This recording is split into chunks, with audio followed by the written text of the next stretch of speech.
This video is a hands-on review of the Sony A6400. If you're here watching this now, it's because you're either interested in buying one or interested in specific features. With that in mind, I've hopefully tailored this review for you. Jump into the description and you'll see timestamps showing you specific parts of the review that you could look at if you're interested in photography, video or autofocus. Okay guys, let's go for it. On the outside of the camera, toppity down, you can see the horseshoe mount right here. You can connect a microphone or a light or whatever you like. On the right hand side, you have a invisible flash. Well, almost. Let's switch the on button and then the flash button and he pops up. You're not going to use the flash most of the time, so put him back to bed. On the right hand side, you have a mode dial. You can easily switch between photography and video modes to your heart's content. You have an on-off switch, probably didn't need to mention that. And then you have a C1 button, which is actually a really handy feature. You can change your focus areas with it. On the back of the camera, you're greeted with a 2.36 million dot TrueFinder OLED electronic viewfinder. Now, the outside of this camera is very similar to the A6300 and A6500. If you own one of them cameras, then you probably want to skip to the next section. Let's have a look at the menu. Now, the menu system on this camera has changed. This is great news because it's now the same menu as the third generation A7.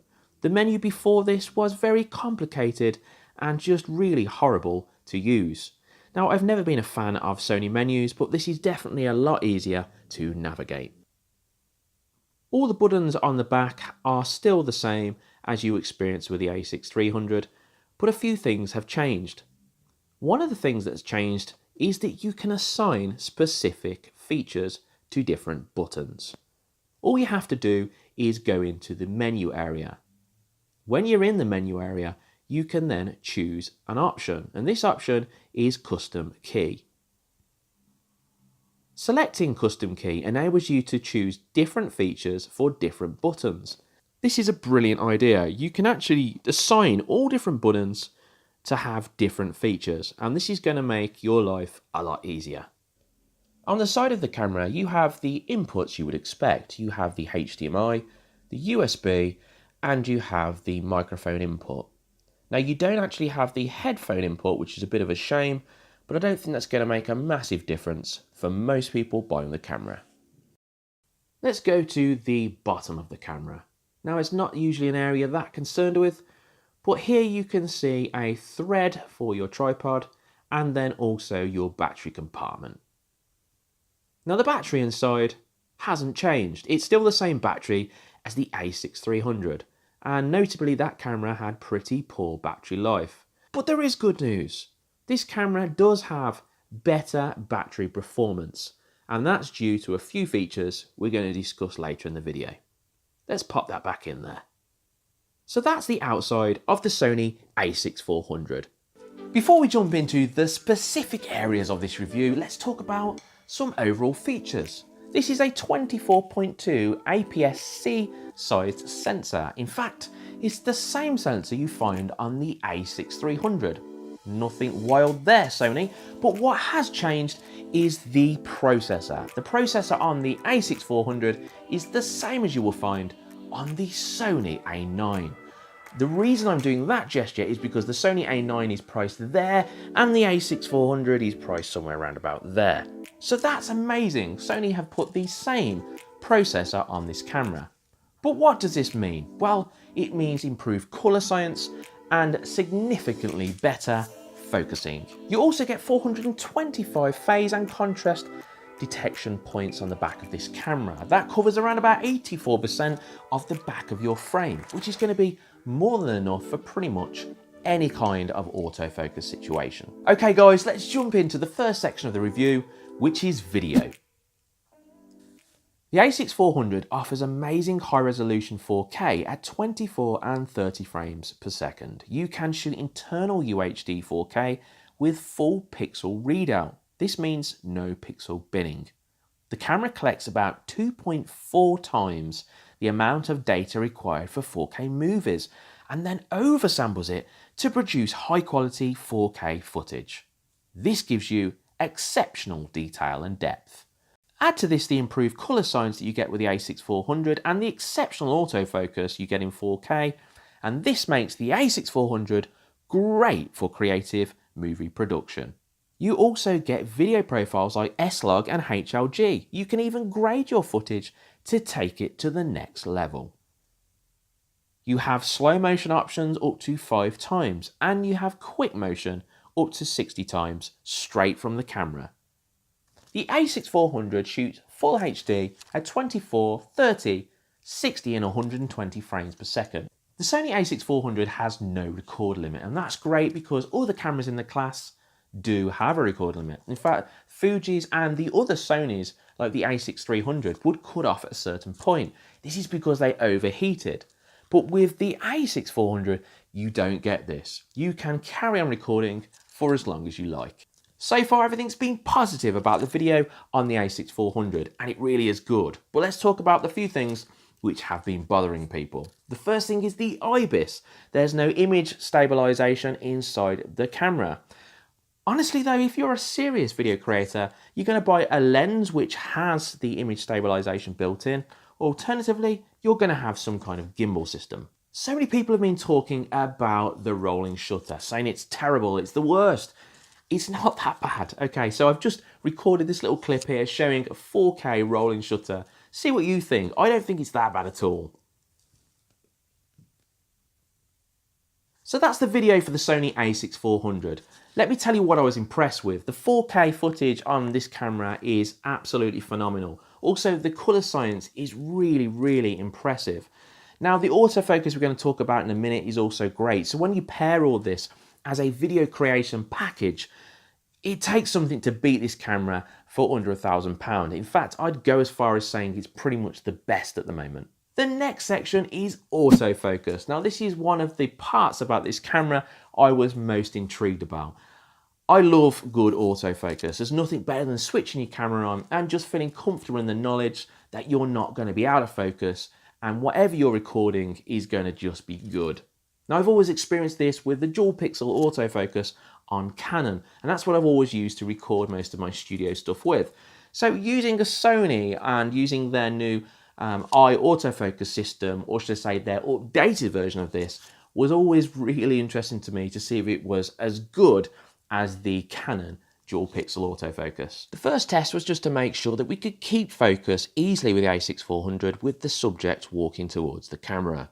And as you can see, that worked a treat. This was a bit unconventional, but this was to see if we could keep track on the body and the face. Finally, we wanted to check that we could keep focus on the subject if another subject walked in front of the screen. Let's take a closer look. As you can see, we have perfect focus on the face and eyes. The face detection and the eye detection on the A6400 is incredible, and when shooting a distant person in motion, the tracking system captures the whole body. You can also touch and then select to track the individual as they're moving. So my impressions of the autofocus on the Sony A6400 is it really is incredible. Is it as good as the dual pixel autofocus?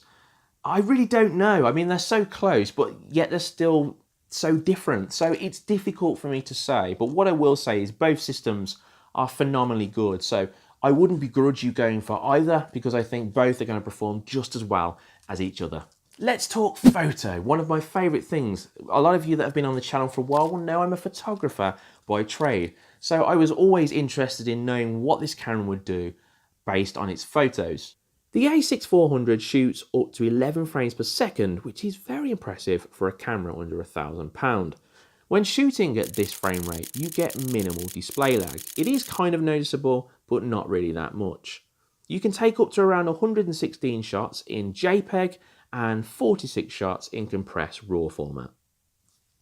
A feature which has been really overshadowed by all the other good features on this camera though, and something that I really dig, is the silent continuous shooting up to 8 frames per second. When your shoot calls for absolute quiet, such as when you're photographing a live performance, silent shooting with no shutter noise allows shooting up to 8 frames per second, even in autofocus continuous mode.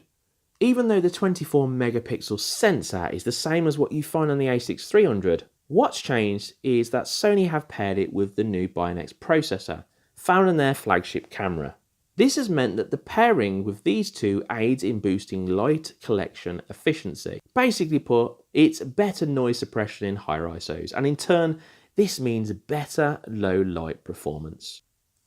I went out and captured some images with the A6400 and found it to be a very impressive stills camera. For under £1,000, it really is a great piece of kit. I found that you got better colour reproduction and also improved skin tone.